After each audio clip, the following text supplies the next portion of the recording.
All right. We're going to allow you to give an opening statement, anywhere from 3 to 4 minutes. We'll give you a time. When the time is running short, we'll let you know that. You can go ahead and have a seat. And then once that's done, we will open up to the question, and there are lots and lots of questions. Ms. Pattillo, you are the incumbent, so we will begin with you with your opening statement. I'm Vicki Pattillo, your district attorney, and I'm here to set the record straight. My opponent has been distributing conflicting, confusing, and misleading information. For example, on January 17th this year, she handed out this brochure, and the person she gave it to gave me a copy, and it says, out of disposed cases, 75% of criminals will have no final conviction, and the DA has dismissed 35% of all disposed cases. Just 2 short weeks later, she mailed out a brochure that says out of disposed cases, 56% of the criminals will have no final conviction on their record, and the DA has dismissed 26% of all disposed cases. In 2 weeks, my record got a lot better, and it's still not true, and it's misleading, and it's confusing. The only way that I could think of to counteract these numbers was to compare my numbers with my predecessor, W.C. Bud Kirkendall, who was DA over 20 years and who was considered a successful district attorney. I compared dismissals, deferred adjudications, and acquittals with Bud Kirkendall's record. With the last 3 years of his term as district attorney and my 3 years that I've been district attorney. Dismissals, he had more of all disposed cases. It's very confusing what she means by all disposed cases. If you look at them all, he had 30%, and mine would be he had 23.5%, and mine would be 19%. It's confusing and misleading what she means by that anyway. Out of deferred adjudication probations granted, we were less than 1% apart. Out of acquittals, my office has handled more than 1,800 cases that would conceivably go to trial, and my office has had 12 acquittals. That is 0.006% of a percent. Out of over 1,300 cases, my predecessor, Bud Kirkendall, had 43 acquittals. That's 0.30 of a percent. I checked the clearance rate of cases. I had a 94.3% clearance rate, and Bud Kirkendall had 83.7%. I have filed over 900 more cases than my predecessor. Also in this flyer, one of them, the first one, says that,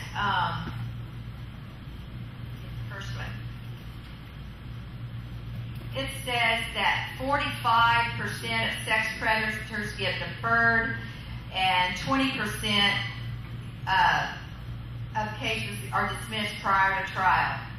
Oh, wait a minute. This is the first one. Then she says 39% and 40% get deferred. I didn't even try to match those numbers. I don't know where they're coming from or what they mean, and in 2 weeks they have changed so drastically. But my office has received a grant from the Attorney General's office, and we have to show performance levels on child victims, women victims, and elderly abuse and family violence. We have gotten over 1,000 years combined on criminals, on just those cases, not all the other violent cases. To keep this grant and to get this grant, we have to keep our statistics, and we have to turn them in, and we have to show performance. My opponent has only 5 years experience. I'm asking you to vote for me for experience, and just her changing these facts shows that she is inexperienced and doesn't know the system very well. So, your opening statement. Thank you, Darren. Good afternoon, ladies and gentlemen. Glad to see so many of you here. It's really hard to get people interested in small races. I'd like to start and address what Ms. Pattillo has just brought up about the 2 different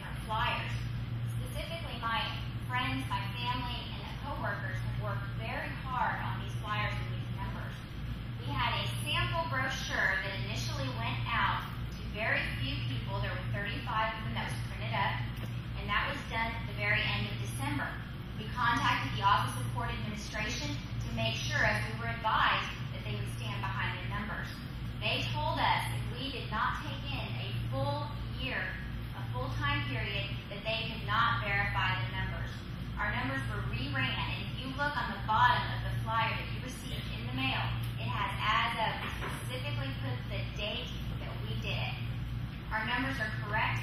The numbers that were initially done were correct at that time. Sitting over here at this table, I've got my husband, who's got a degree in finance and a master's degree in business. He helped with those numbers. Sitting next to him is Len Allen. He's a local attorney. He's also got a degree in accounting. He helped with those numbers. And sitting next to him is Larry Bloomquist. He is an attorney. Was a special prosecutor for Ms. Pattillo during her term. Also a former assistant county attorney. He knows what those numbers are supposed to do and what they say. He is also present. We will stay around after this to address each of those claims in our pamphlet. We have the numbers and we have worksheets that you may take with you. We put those numbers out there in the very beginning. We put them out there. They've been on the internet for almost a month. Since our mail-out's gone out and our numbers on the internet, they have not changed. We do have a dispute with the record, and that's the reason I'm running. Because it's not about the numbers. It's about the people. It's about the victims whose cases have been dismissed without the opportunity to have a jury trial. It's about the police officers, the ones out there protecting us, working on these cases diligently, taking these cases to the district attorney's office, who then takes them to the grand jury, and those cases are later dismissed. We stand by our numbers, we stand by her record. And as I said, if her record were different, I would not be running. Anyone that spent any time at the courthouse knows jury panels get called for district court, and then they get dismissed. There's been over 54 juries dismissed by the judge because the state is the one who presents the case, has nothing to try on those days.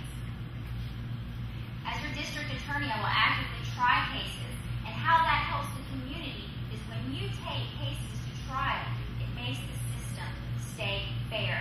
Fair to the victims and fair to the defendants. If you're a defendant and your case is set for trial, and the eve of trial, the district attorney gives you a really low offer, even if you honestly believe that you are innocent, sometimes you will take that very low offer.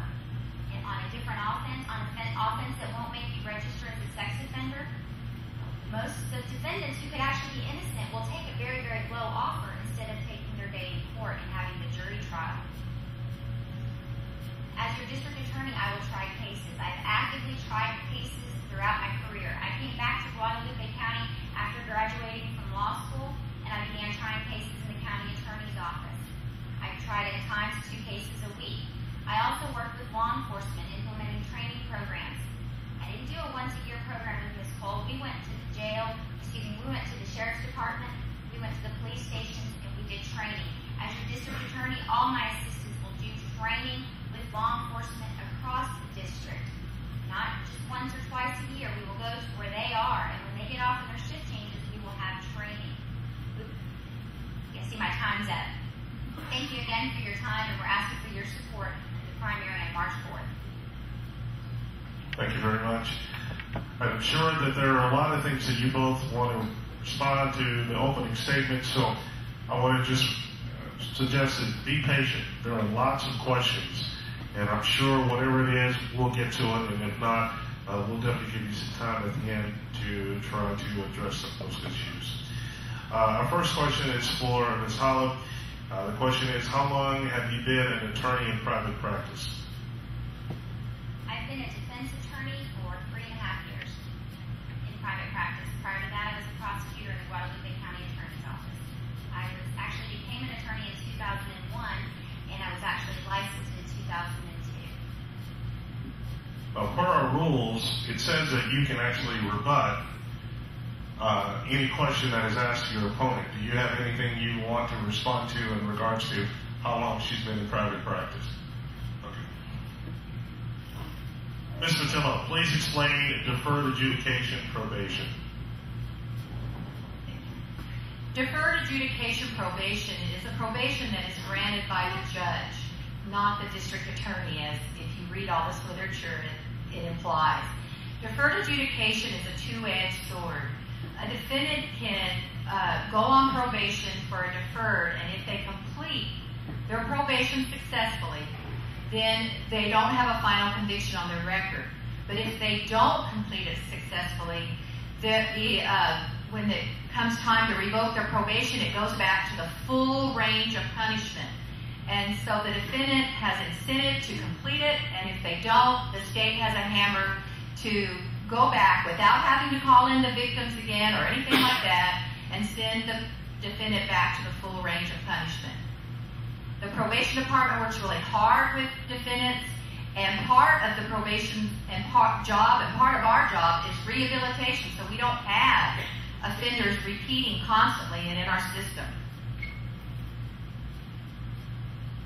Deferred adjudication is a very important part of the system. However, Ms. Pattillo is correct in saying the judge grants it, but the district attorney has much more control over whether someone is eligible for it or not. The district attorney has the right to have a jury trial, and with each plea bargain, they also waive that right. If we go to a jury trial, the person will then not be eligible for deferred adjudication. It is not appropriate in all cases, specifically sex offender cases. A lot of times it's the easy way out by giving them an open plea or a cap plea where they can then ask the judge for all these things and put it on the judge's shoulders as to what kind of punishment they will receive. In surrounding counties, the prosecutors in those counties often will give you a deal and say you cannot ask for deferred adjudication in this case. Deferred adjudication is fitting for persons who have not had prior convictions and who are not violent offenders. Unfortunately, in this district, we have too many offenders who are having to register as a sex offender but allowed to do their probation living in our communities without getting a conviction on their record for the offense they pled guilty to.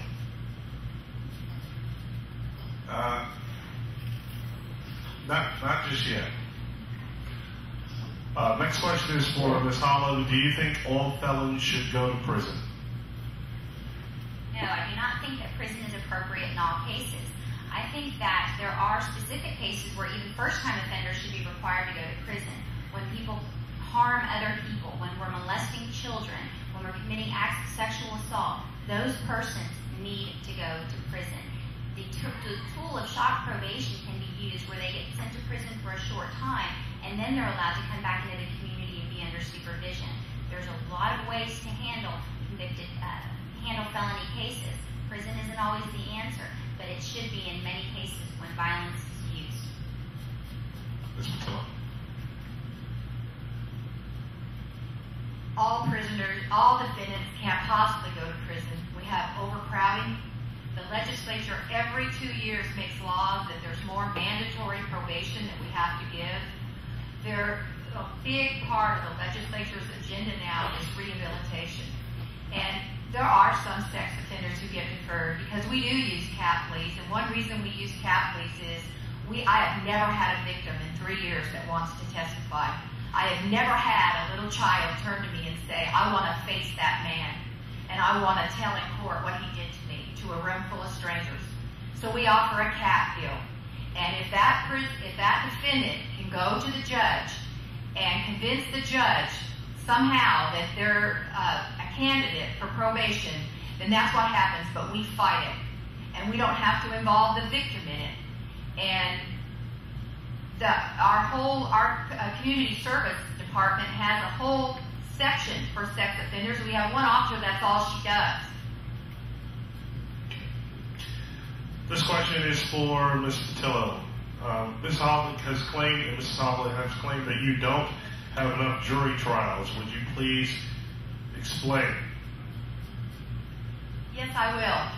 I haven't counted how many panels came, but I know we've used more than 11 because she's not counting the times that we have to try competency. More and more we have defendants that are incompetent for whatever reason. We have to use those juries to try them. We've had several of those.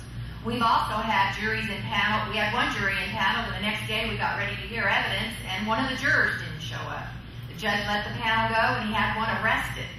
We've also used these panels. When they're sitting out there, you cannot believe how fast defendants want to plead, and we do not give them away on jury day. In fact, we raise our offer on jury day. Just this last week, we tried 2 jury trials, and both got 2 guilties. And the defendant suddenly decided to take the offer that was given the week before, and we said no. We prepared all weekend. We're not doing it. We're going to trial. Well, that tactic has been quite a change. I guess an election year makes elected officials do things a little differently. I've never heard heard of in my experience at the courthouse of deals going up on trial day. But going back to that, the question was not answered. How many panels have been excused? My handout has been attacked, but we have not heard the record. The number of cases that have been heard, the number of trials that she actually has had, we haven't heard that. We keep hearing 1,000 years. Well, how many people were convicted to get that 1,000 years? What is the record? How many jury trials did we actually have in this district? We put our numbers out there. All right. Jerome, can we give 1 minute? Because I think she posed a question to her. And can you answer the question, which was how many jury trials? I started researching that, and my records are different from the court statistics because it's up to the clerks to report it. My records show there were 2 in Lavaca County, 6 that we won them both, 6 in Gonzales County, we lost 1, and in Seguin, I believe there were, I don't have that right in front of me, but I believe there were 16 or 17. No, 14. Maybe 19. My records differ just slightly from theirs. And also, one more thing about the juries. One particular day, we had juries sitting out there, and 28 defendants pled. And we did not give the cases away, and we got 28 defendants pled instead of 1 finished that would have gone to that jury. If she were to succeed in what she's saying, the backlog would back up all the way. We would never get any cases done. This question is for Mrs. Hollub. You have made no complaints during the 3 years Vicki Pattillo has been in office. Why now? The fact that we have made no complaints publicly, there have been a lot of complaints made about Ms. Pattillo's performance since she's been in office. We have not sent letters to the editor, etc. I'm a defense attorney, and my practice has done quite well with Ms. Pattillo in office, as have other defense attorneys in the community who actually came to me and said, why would you want to run for that office? You've got a pretty lucrative private practice, and with an easy DA, it's easy to make money. There have been complaints. They haven't been public. The officers have complained. We've had officers come to us. They're scared of retaliation. They have to work with this district attorney. And historically, in our district, people don't run for the office of district attorney.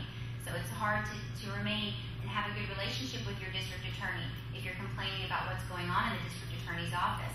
And I think Ms. Pattillo is aware of complaints that she has received since she's been in office. Officers and I have a working relationship. We don't always agree on every case. I have an open door policy. We come in and we talk. We're on the same side, but we also have 2 different roles. Their role is to catch the criminal and bring them to solve the case. Our role is we have to have enough evidence to take that case to a jury and prove it to them beyond a reasonable doubt. And we don't always agree. And if a district attorney is doing their job right, they will do what's right and what's within the law, and they will try to work through this with the officers, and we do. We work with them all the time, and there has been no retaliation. Next question is for Ms. Pattillo. Why are some cases dismissed? That's a good question.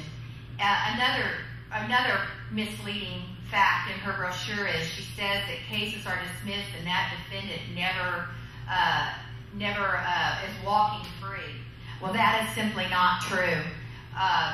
Cases are dismissed for any number of reasons. Sometimes they're dismissed because the defendant is convicted in another case.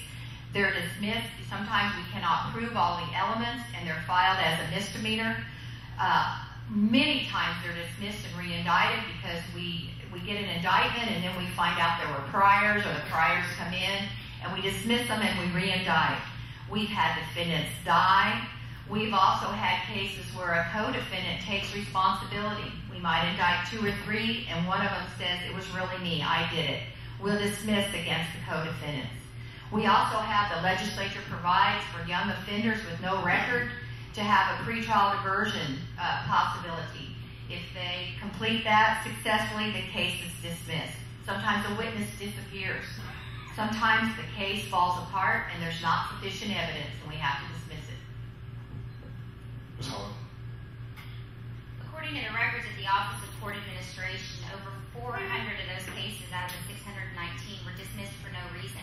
All these reasons that we just received, all these excuses for dismissing cases, those can be documented on your form when you actually do this dismissal. The majority of the dismissals, over 400, have no reason at all.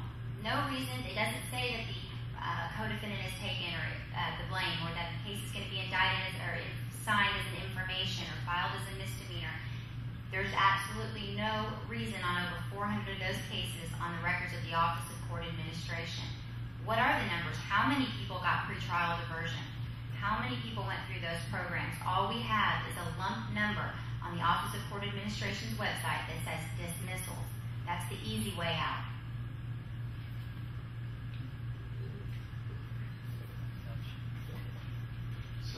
I think we're going to end up getting back to that. Have you ever defended a felony case before jury? This question is for Ms. Hollub. Yes, I have. I've actually had a jury trial this last year against Ms. Pattillo's office, which we got a 45-minute not guilty.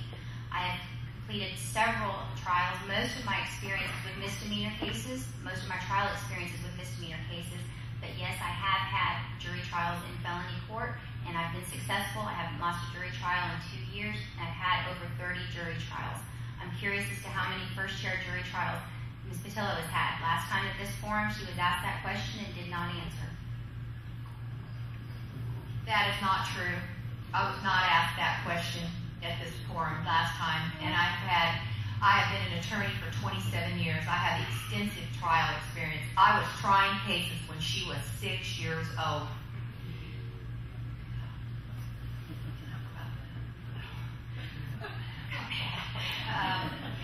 I have had extensive experience in civil, criminal, and administrative law.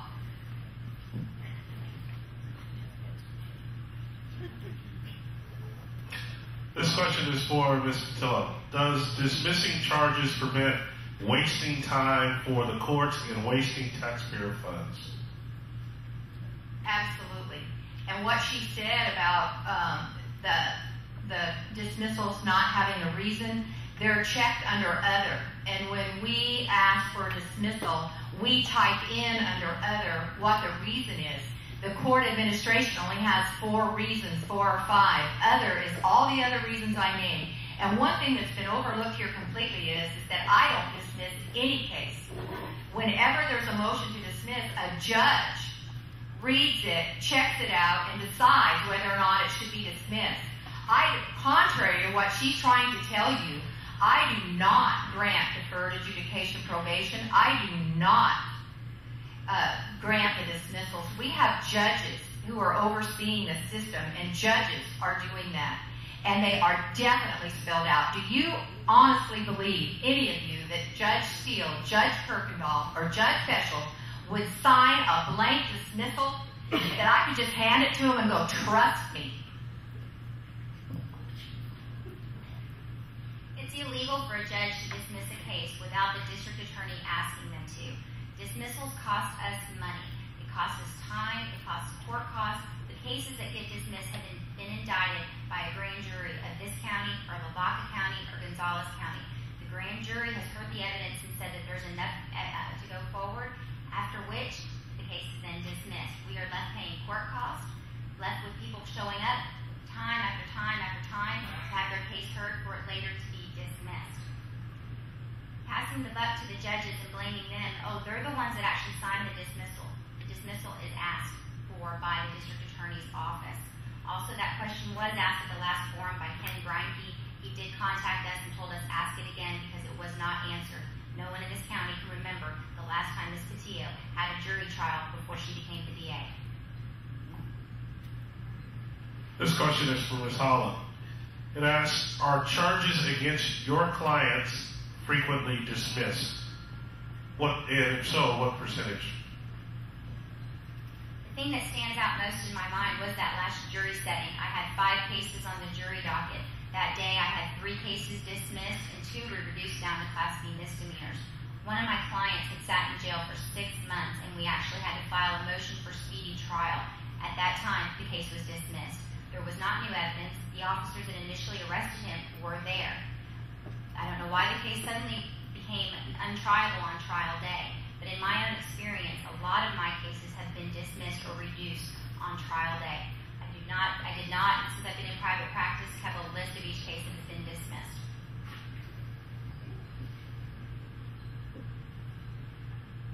When a case is getting ready to go to jury trial and we're preparing, we evaluate the case. Sometimes the case falls apart. Sometimes there's problems. If there is any chance that we feel that even if it's just iffy, we will take it to trial because I'm not concerned about the numbers. I think once a DA gets concerned about the numbers, they're not doing their job right. I am not going to sit in fear that somebody's going to run against me and say, oh, she lost that trial. I will try those cases. If there's a problem with them, I will still try to work it out and get something out of it. But every case that we have that goes to grand jury at that time has not been prepared for trial. We don't have time for that. A grand jury only has to have probable cause to indict. At a jury trial, we have to prove it beyond a reasonable doubt. Jury trials are very expensive and they're very time consuming. And if a case can be worked out, we try to work it out. Lots to talk about dismissal, so let's give that a break for a minute. This question is for both of you. We posed the last question first to you, Ms. Hollub, so I'll give Ms. Pattillo the first crack at this one. What core values or belief do you embrace to make you a Republican? My core values are I'm family-oriented. My family means everything to me. I'm conservative. I'm conservative in my lifestyle. I'm conservative in spending. I love my country. And I love God. And those are my core values. Ms. Hollub.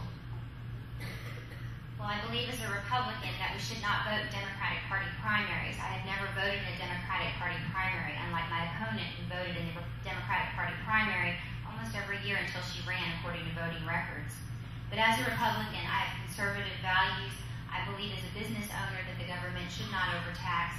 I do love this country, my family, and the freedom that we have, to run for public office, the freedom that we have to speak of our beliefs, of our values, and the freedom that we have to say the pledge and to say prayers before things like this begin. I believe the Republican Party stands for those values, and that's why I'm on the Republican Party ticket.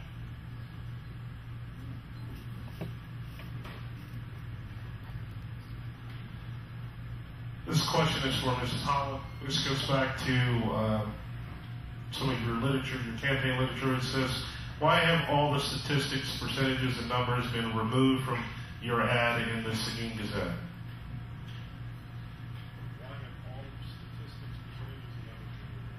We stand by our statistics, percentages, and numbers. They are correct. Again, if you'd like to speak about them, we have people here that are willing to go over them with you today. And frankly, they're removed because people are telling me they're confusing and that they just want to know what I'm going to do as their district attorney. And what I'm going to do as their district attorney is try cases and get sentences that fit the crime. I'm going to fight for victims and give them back their voice in the courtroom. And we are going to work with law enforcement from the beginning to have a team environment to work together through training to provide the services that they need and the assistance that they need to build good cases so we can take them to trial. So the numbers are, we stand by our numbers. They're posted on my website. They're posted in our literature. We're just not putting it back in the paper because, frankly, people are telling us that they're sick of hearing about the number game. Well, the numbers are not only misleading, they're not only confusing, they're misleading. I just went down some of the lists when a case is dismissed, and it doesn't mean a defendant is walking free. Also, when a defendant gets deferred adjudication probation, that doesn't mean that they're going to successfully complete it and not have a conviction. They're very misleading.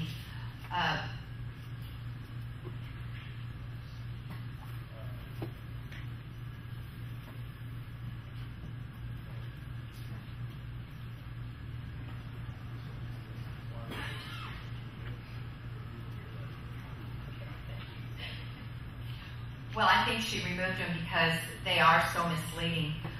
She possibly has filed a Fair Campaign Practice Act affidavit now, but she did not file it when she got a treasurer. She has been running this campaign for months without filing it, and I think that anybody can see the way these figures have changed and the misleading and confusing things she's saying, that she probably never intended to follow that. I'm going to give you guys a chance at the end.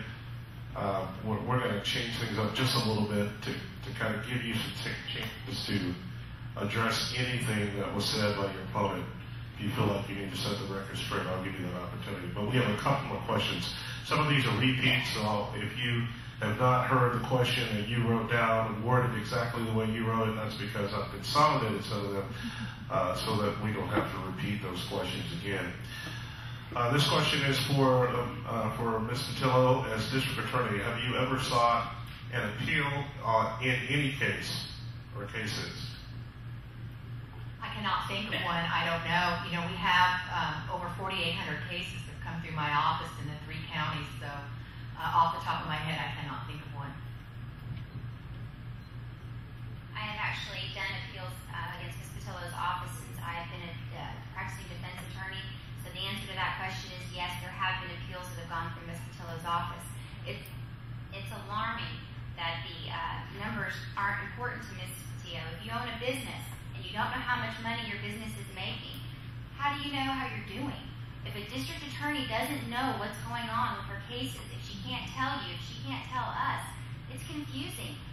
The district attorney should be able to come back and say, this is how many cases I've tried, this is how many appeals we've done, this is how many of the judges' judgments we've asked for appeals.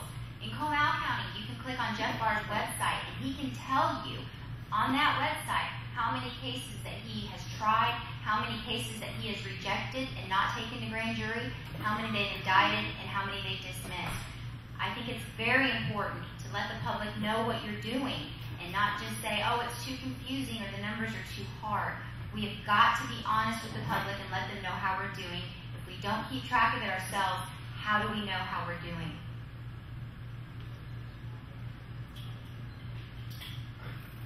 The question was about how many appeals the district attorney's office had sought. The district attorney appealed the judge's ruling. Correct. She just wanted to make that distinction. Like I said, I'll give you guys each an opportunity to sort of do a full frontal rebuttal. This one has sort of been addressed, but it speaks to a specific offense, so I want to throw it out there again. How do you feel, and this is posed to both candidates, how do you feel about giving sexual offenders deferred adjudication probation? And this question will begin with Ms. Hollub. Sex offenders are the worst predators that we have in our communities. It's going to, again, depend on the cases. I do not think the high number of offenders who have been given deferred adjudication under the current district attorney is appropriate. I think we need to look at each case individually, but I think those particular cases are the worst kind in our society, and those people deserve the worst punishment.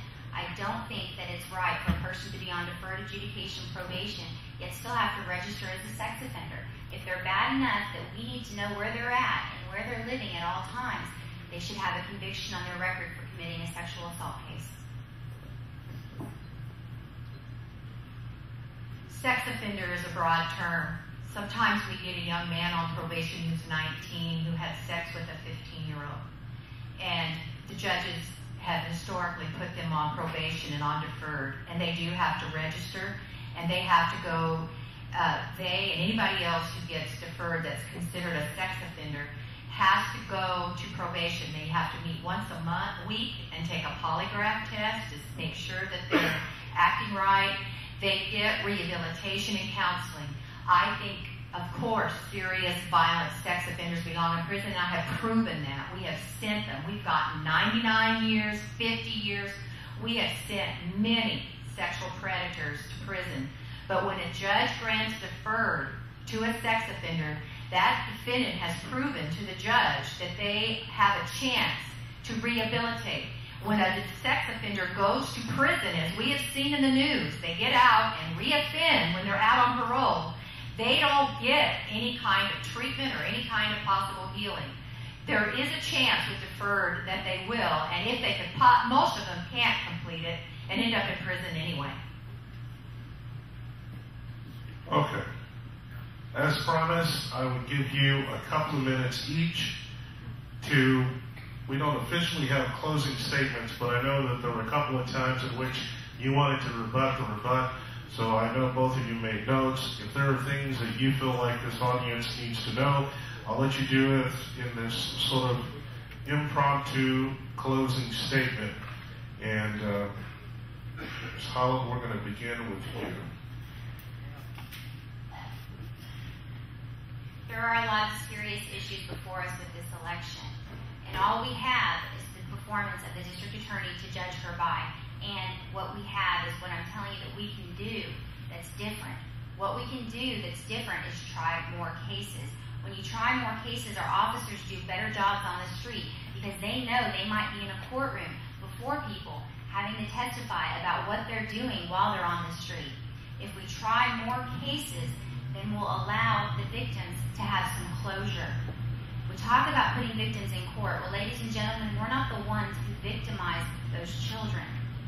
Oftentimes, if someone gets a deferred probation, they're living a few streets over or in the same family, the same household, with merely a piece of paper that says don't contact that person.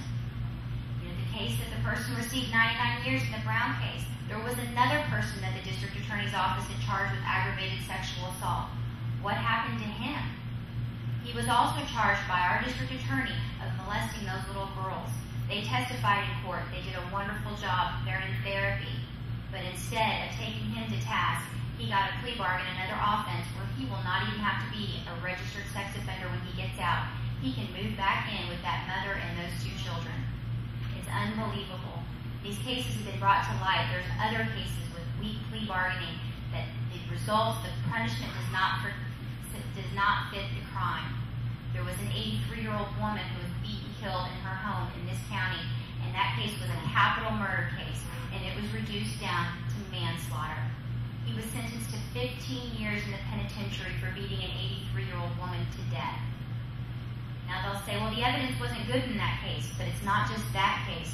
Murder after murder after murder. There have been 6 murders in this county that have been indicted, and 2 capital murders. The capital murder was reduced to a manslaughter. Out of those other 6 murders, they've averaged 18 years. The most that this district attorney's office on a plea bargain has got on a murder case is 35 years for the man that stabbed his woman to death with the 3-year-old child in the home. 35 years, he'll be out in 17. The other murders, 20 years, 20 years, 25 years. We have those statistics here today, and they are posted on our website. Case after case, and they say, oh, well, they're bad cases, there's problems. Every single one of them. We need a district attorney who will fight for us in the courtroom and try cases and give punishments that fit the crime. It takes a lot of work, and it takes a lot of coordination and training with law enforcement, but we can do it, and we can have a system like Gonzales. And comparing this office and Ms. Pattillo's record to Judge Kirkendall's is not accurate. Ms. Pattillo was employed in that office those last few months, and they dismissed over 200 cases in the last few months. If anyone would take the time to talk to Judge Kirkendall, he can tell you that they were cleaning up the docket before he left office.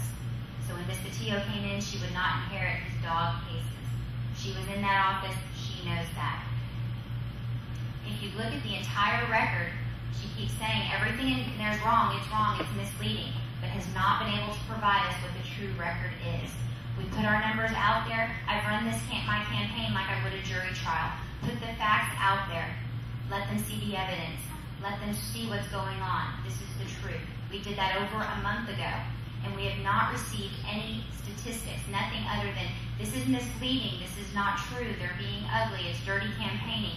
We have not done anything that we have not put out there in the public realm and that we are not standing by. I stand by my numbers. Her record, unfortunately, is not good, and that's why I'm running. If it were better, I would not be running. She, with her vast 5 years experience, is going to come in and clean up the entire judicial system. She's going to straighten the judges out. She's going to try every case. And you know what's going to happen?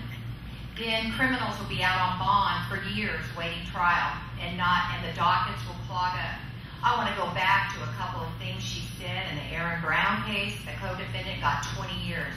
He's in prison. It was a very difficult case. I can't go into specific facts. The case she's talking about, the elderly woman, it was not in her house, incidentally. That case was a cold case, and the only thing that we had was a palm print on a window tying that defendant to that woman's house. And we got 15 years in prison for him.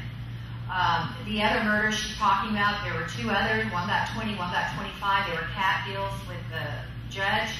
That was another cold case. The body wasn't even found for 4 months, and when it was found, the head was missing. Couldn't even find a cause of death. And we were able to get that out of that. So I'm not sitting here whining that they were bad cases, but I'm telling you they were not clear-cut cases. There were other facts and circumstances that I can't go into particular on the woman who was killed. She was not stabbed to death, incidentally, but the woman whose husband killed her, and 35 years was a fair and appropriate sentence for that case. Ms. Hollub is telling you, first of all, I have known her for years and she still can't pronounce my name. Occasionally she says Pattillo, but she's been saying my name wrong. And secondly, she is telling you that she is going to come in and save the day. Unfortunately, we have thousands of cases that come in, thousands of cases that we have to do. I alone have filed 900 more cases than my predecessor did. And when these cases get filed, we have to work with them, and we have to do something with them. And I stand on my record. I stand on my record, and I stand on the record that my record is very similar or better than Bud's. And I don't think she's going to sit up here and say that Bud Kirkendall was not a good DA. I'm asking for your support in the March 4th primary. Ladies, thank you so much. By the way, they will both be on my favorite radio station next Saturday. To be continued. Thank you very much. Good luck to you.